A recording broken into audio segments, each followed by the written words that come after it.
On this episode of the channel for the recently deceased, I'm ranking all 20 Tim Burton films.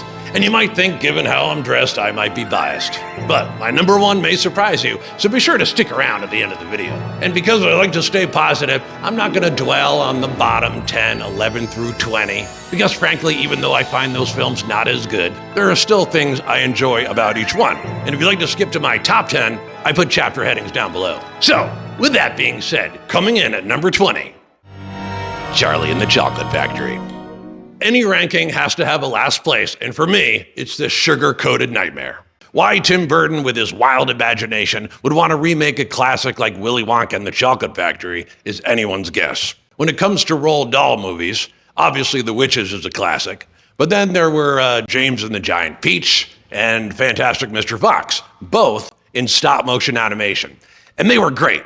Maybe if this version had been animated or a prequel like the recent film, but instead we got the same story as the 1970 film, but without the heart and catchy music.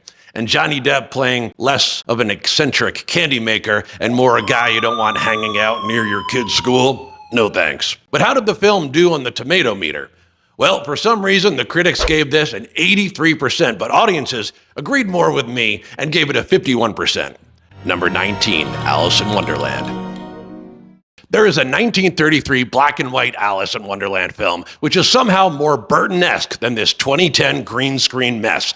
Look at these pictures. There's nothing real. There's also a 1988 Czech adaptation that is surreal, creepy, and dark. Everything Burton's version is not. To be fair, Disney hired Tim Burton to direct this film, so he may not have had total creative control. Honestly, this could have been my number 20 on the list if it weren't for the scene with the frog. That made me chuckle. Did you steal my tarts? No, Your Majesty.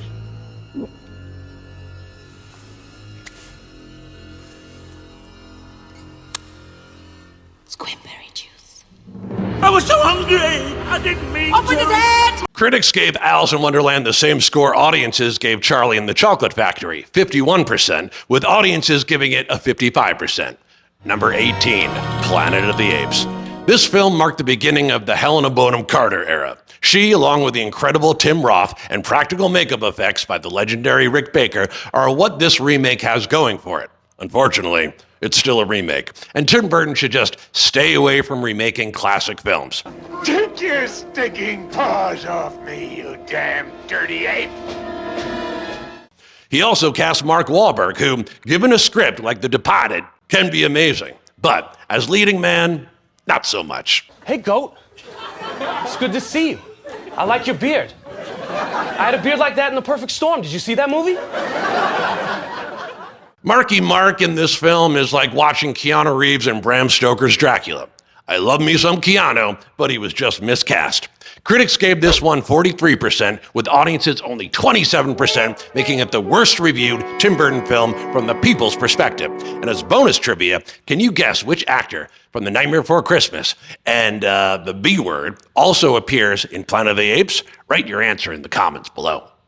Number 17, Dark Shadows. Based on the Gothic soap opera, which aired on ABC from 1966 to 1971, this Burton adaptation is about as lively as a corpse drained of blood. The screenwriter of this film was also one of the screenwriters of B Word, the sequel, and you can tell because it's just not funny. You have all these weird characters sitting around a dinner table, portrayed by very talented actors, but with flat dialogue and jokes that just don't pay off. Burton has a screenwriter problem, and I wish he would work with someone like Caroline Thompson again, who was a writer on The Addams Family, Edward Scissorhands, and The Nightmare Before Christmas, just to name a few. Because this film had potential, it just lacked conviction. In the original, B Word, Burton gave us a perfect combination of comedy and horror, but in Dark Shadows, that magic recipe just didn't work for me. Critics and audiences agreed with a 35% and 46% score, respectively. Number 16, Dumbo. Guess what, kids? It's another remake. 2019's Dumbo is famously the movie that almost made Tim Burton retire from directing altogether. He's gone on the record saying working on this movie was, quote, a very negative experience. But he should have seen that coming, having worked for the House of Mouse in the early 1980s. Which leads me to believe he was just collecting a paycheck here and wasn't following his passion. And you can kind of tell when watching Dumbo. It's a serviceable film with a cute CGI baby elephant, but can't improve on a classic, despite Keaton and DeVito in your cast. If Disney is hell-bent on remaking their animated classics, why not have Tim Burton direct The Black Cauldron, which he worked on as a character designer in the 1980s? Critics gave Dumbo 46% with an audience score of 47%. Number 15, Miss Peregrine's Home for Peculiar Children. It's time for you to learn what you can do. But I'm just ordinary. No, you're not. You were born to protect us. Promise me one thing. Look after them, Jake. I promise. There's a new world coming. This is based on the novel by Ransom Riggs, which I have admittedly not read, but the premise sounds like Charles Xavier's School for Gifted Youngsters, but through a Tim Burton lens. So I'm not surprised he was drawn to this material. The cast is wonderful, especially Ava Green and Ella Purnell, but despite their best efforts, the film is rather dull, like it was trying to set up a franchise, but got rushed in the process. It was a movie I saw once, but the only thing that stuck with me in the 9 years since its release is the Run Rabbit Run song. Man, that is an earworm worthy of RFK Jr. Critics gave this one 65% and audiences 60%, so pretty much in agreement there. Number 14, Big Eyes. I compare this film with Big Fish in that it almost doesn't feel like a Tim Burton film. It has bright colors, doesn't star Johnny Depp, but what it does have, and why I'm sure Burton was drawn to the project, is that it has big eyes. And we all know big eyes can be found in a lot of Burton's films. But the film Big Eyes is a true story about artist Barbara Keene, whose signature style were subjects, often children with big eyes. Amy Adams does a wonderful job portraying Keene, with Christoph Waltz as her husband, who passes off her work as his own. And you have to ask, why hasn't he worked with these two actors since?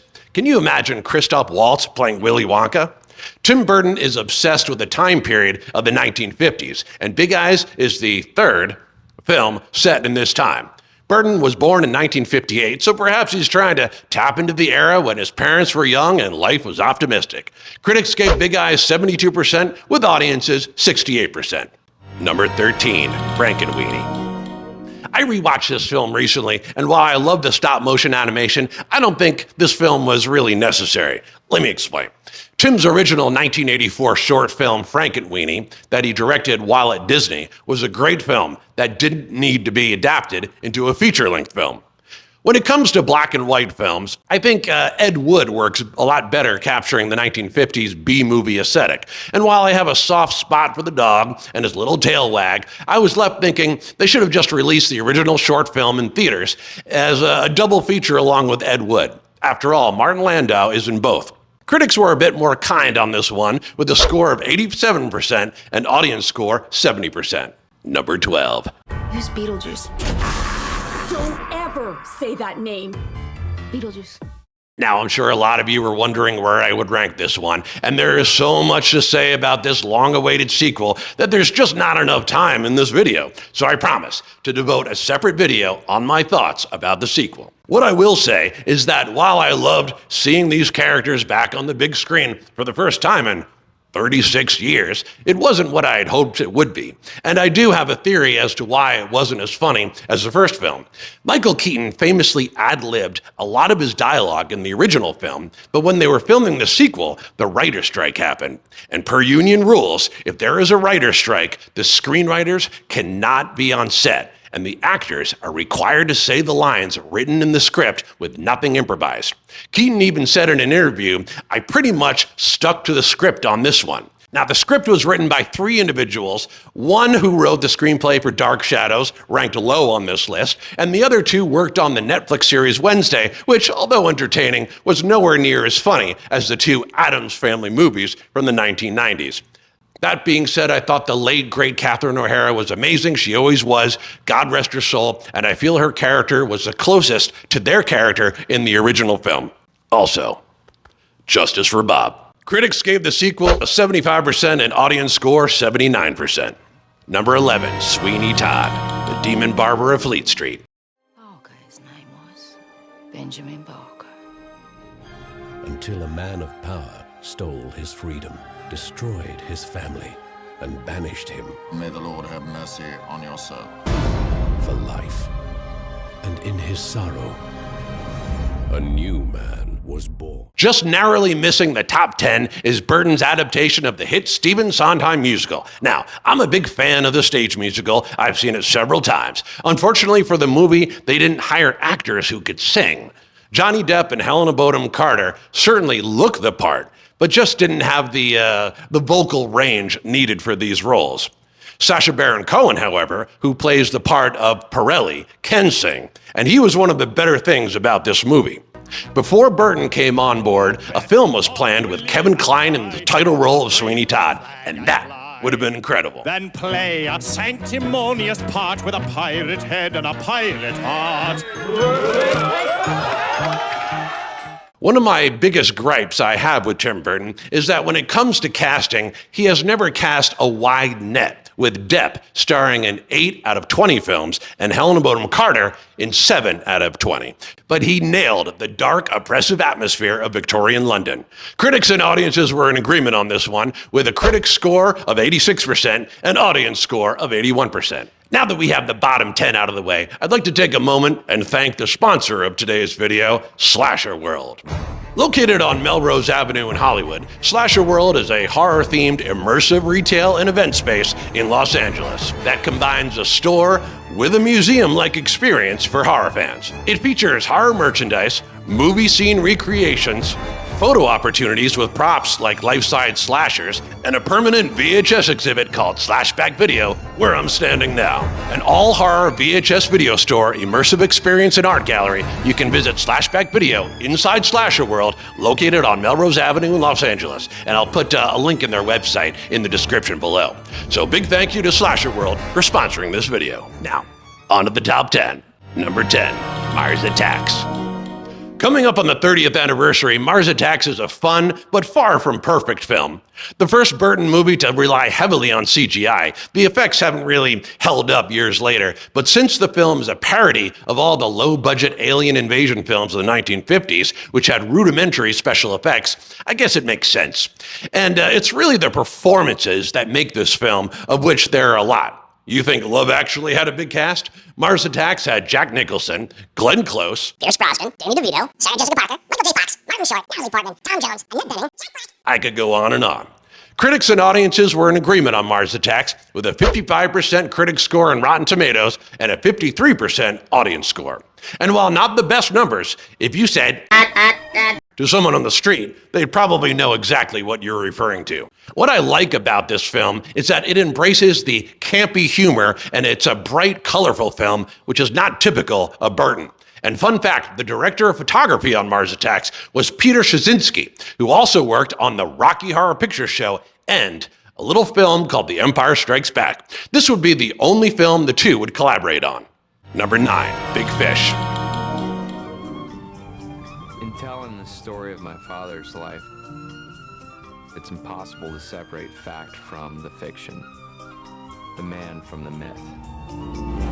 The best I can do is to tell it the way he told me. Coming in at number 9 is a film critics described as Tim Burton finally growing up, which I don't know is a good thing or a bad thing. That film, of course, is Big Fish. The film explores the themes of father-son relationships and the power of storytelling. Burton also used the film to explore his emotions about the death of his own father, who passed away shortly before Tim Burton started working on the film. I look at it as Tim's version of Field of Dreams. Big Fish, in my opinion, is a beautiful film with captivating images and some of the best performances in any Burton film. Albert Finney received a Golden Globe nomination for his performance of the older Edward Bloom, with Jessica Lange and Ewan McGregor also delivering stellar performances. Audiences enjoyed the movie slightly more than critics, with an audience score of 89% and critics 76%. The movie also spawned a Broadway musical, but we all know that wouldn't be the last Tim Burton movie to head to Broadway. Number 8, Corpse Bride. It's hard to believe that Corpse Bride, released in 2005, was the first full-length, stop-motion animation film directed by Tim Burton. He had, of course, directed the short film Vincent while working at Disney, but he didn't direct The Nightmare Before Christmas. More on that later. But Burton did an excellent job here on Corpse Bride, adapting a Russian Jewish folktale titled The Finger. I swear, she meant nothing to me. Nothing at all. I loved Danny Elfman's score and that we get to hear him sing for the first time since Nightmare. I also really liked the contrast between the dark, drab world of the living and the fun, colorful afterlife, which reminded me of another movie on this list. Wink, wink. Critics seem to like this one a little bit more than audiences, with an 84% critic score on Rotten Tomatoes and 77% from audiences. But stop motion animation and Tim Burton go really well together, and I just wish he would give us more of that. However, in July of 2025, Burton announced that he is working on a new animated film, so fingers crossed. Number 7, Sleepy Hollow. A film that just oozes atmosphere. It's no wonder that Sleepy Hollow won the Oscar that year for art direction. Based on Washington Irving's famous story about a school teacher terrorized by a headless horseman, I heard a rumor that Johnny Depp really wanted a prosthetic nose and ears to resemble the Ichabod Crane described in Irving's story and immortalized in the 1949 Disney cartoon, but Tim Burton had other ideas for his version, which made Ichabod a police constable sent to the village of Sleepy Hollow to investigate the murders being committed. And I guess Tim wanted Depp to be handsome enough to woo the fair Katrina, played by Christina Ricci. One of only a couple of Burton films set around Halloween, Sleepy Hollow is one of those movies I just love to put on to get me in the mood for spooky season. I remember seeing it for the first time when it was released in theaters in 1999, and the audience's reaction to Christopher Walken was priceless. Critics gave Sleepy Hollow 71% score, with audiences enjoying it more with an 80% score.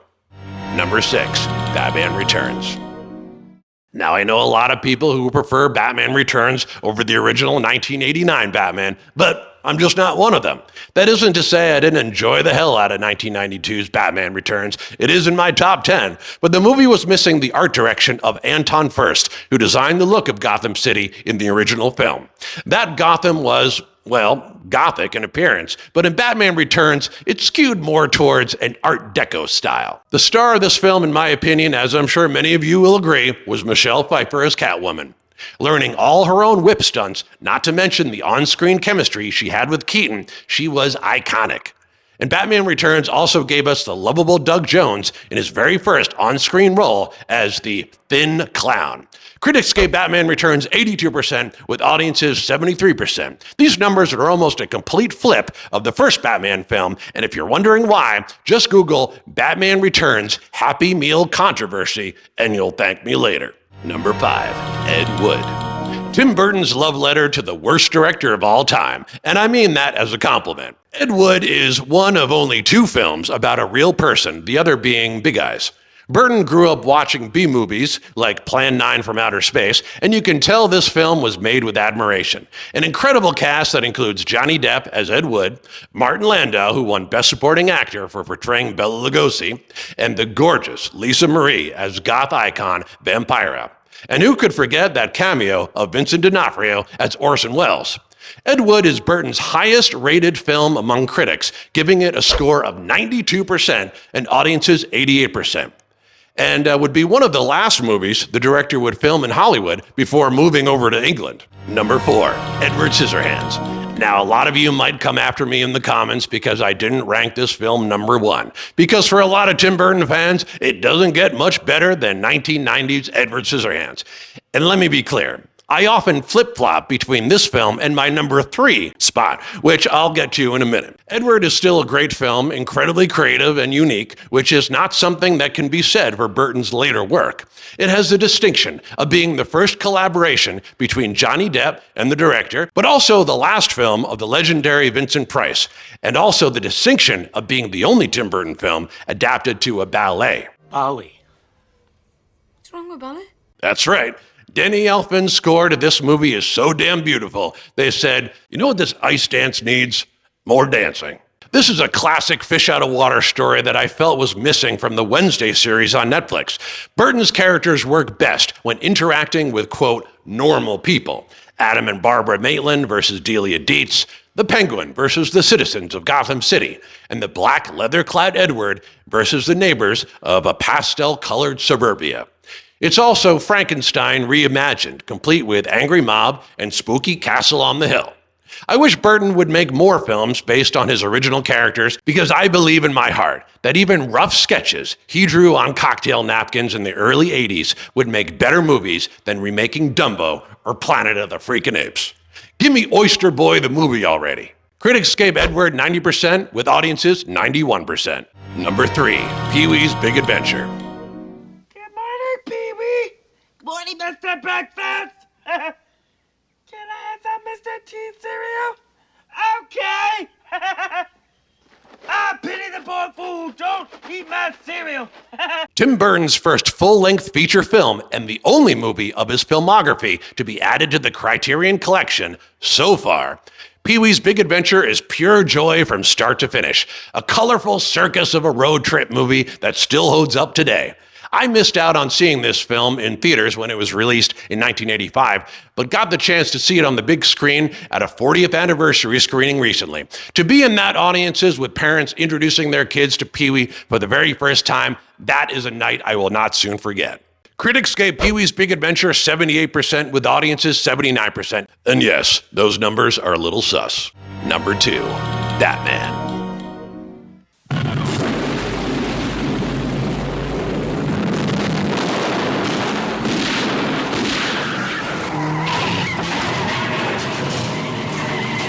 Vicky Vale. Hi. Bruce Wayne. And what do you do for a living?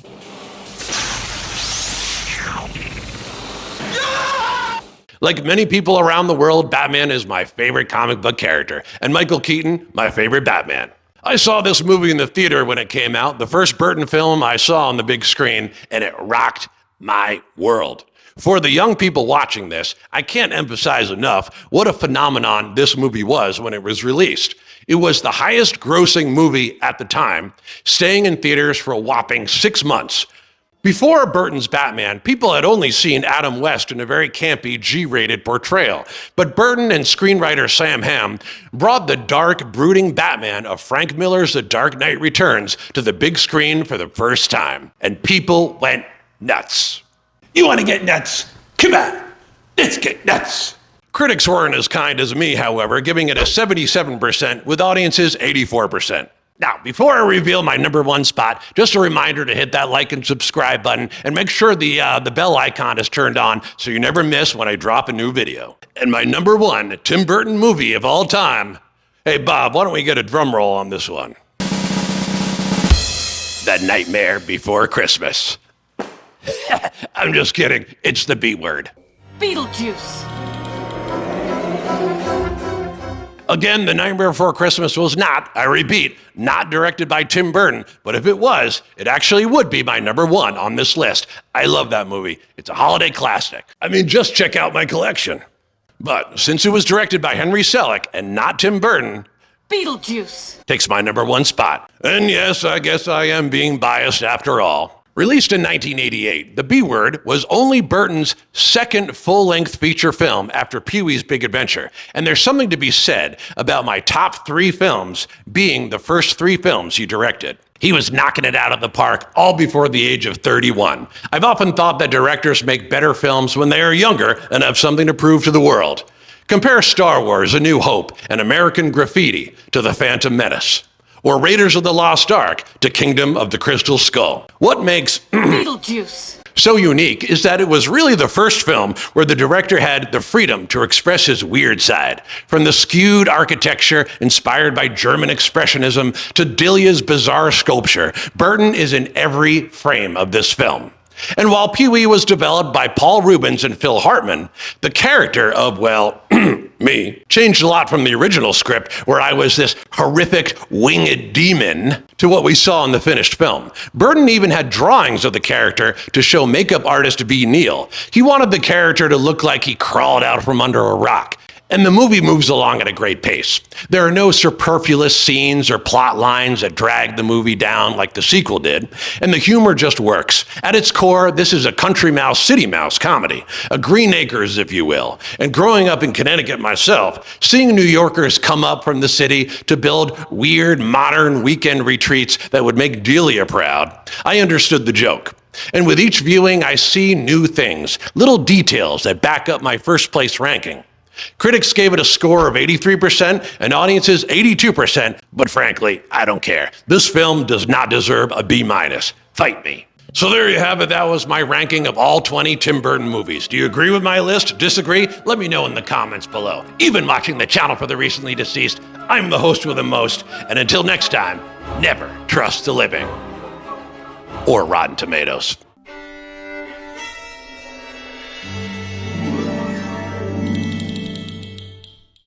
Now man gets up, gets dressed, walks downstairs, eats breakfast, kisses someone goodbye.